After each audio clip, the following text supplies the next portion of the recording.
Today we're gonna do two things, right, as I said before. So in the first half of today's sessions, we're gonna cover these lectures on exchange rate and the open economy. And then in the later half here, right, we're gonna talk about the group assignment and the final exam. Okay, so that's what I'm gonna do today. So first of all, exchange rate and the open economy. So far here, right, we mentioned the economy and we assume that we look at the closed economy. So in the closed economy, they're going to have no interactions with the world. But now we're going to open that, we're going to relax that assumptions and we look at the open economies.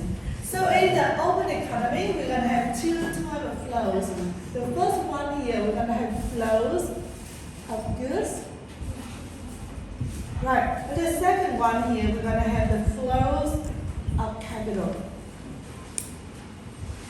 The flows of capital. So in the flows of goods here, right, we got import, export. So that's in the flows of goods, right? And we're going to have here, right, in the flows of goods here, we're going to have export and import. And if we get export minus import here, right, we call that is the net export, or the trade balance here, the trade balance. Okay, so trade balance, in Vietnamese we call it cán cân thương mại. Right, trade balance, and the trade balance here equal to export minus import. A country can have trade surplus if export is higher than import. Cán cân thương mại thặng dư, the trade surplus. The country can have trade deficit, thâm hụt, right? If export is lower than import. And they have the trade balance if these two equal. So that's in the flows of goods, right? So in the open economy, we're going to have the flows of goods. We have import and export here, and export. So now, right, we're going to look at what are the factors that influence net export here. Okay, so we're going to look at the factors that influence the flows of goods of a country, that influence the net export here. So now in this example here, right, we assume that the US here is a domestic country. Okay, so we're about to see, right, what do you think would happen to US net export? First one, right, Canada experienced a recession. So Canada, that means the other countries, right, experienced a recession. What could happen to the US net export? What happened to the US net export if Canada experienced a recession?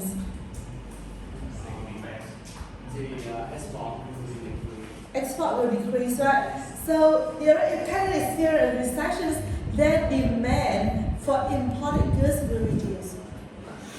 The demand for imported goods reduce, so the US export will reduce and net export reduce. That's about reduce, right? So now, right, if you look at the factors that affect the flows of goods here, right, we're gonna have here, right, the first factors here, it can be income of foreign country. Yes.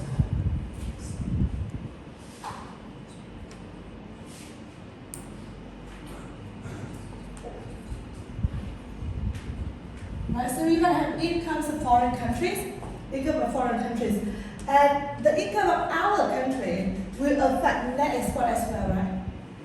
So foreign countries as well as home country. Foreign and home country. So if the US got experience a recession, and then in that case, their import will reduce. And when the import reduces, right, it will affect net exports as well. So the first factors affect the flows of goods here. You're going to have the income of the home country and the foreign countries. Okay? B. US consumers decide to be patriotic and buy more products made in the USA.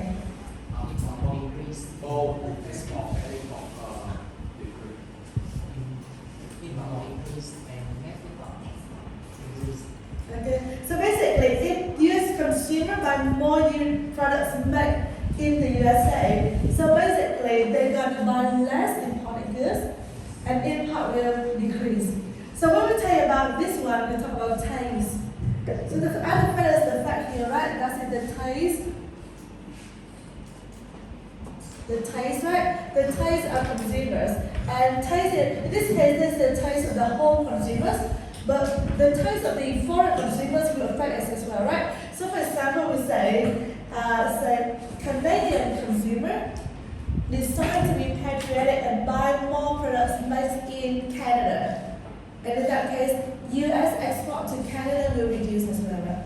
So you got taste, and also taste here, right? You got taste of home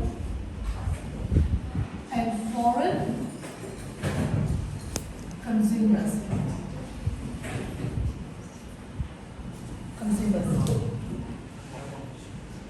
Because in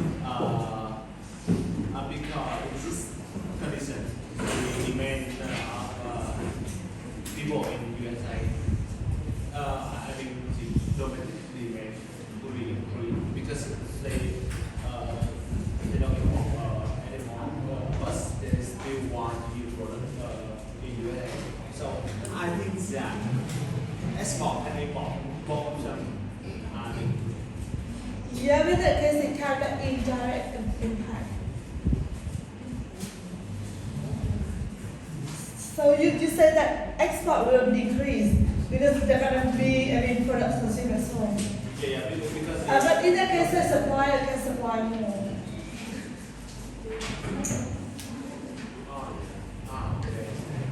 Okay.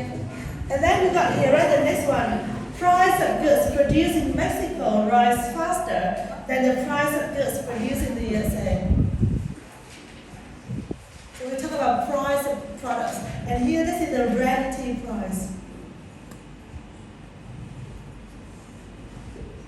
So the next one here, right, you got price, and we say domestic price and foreign price are the price of the world, for example.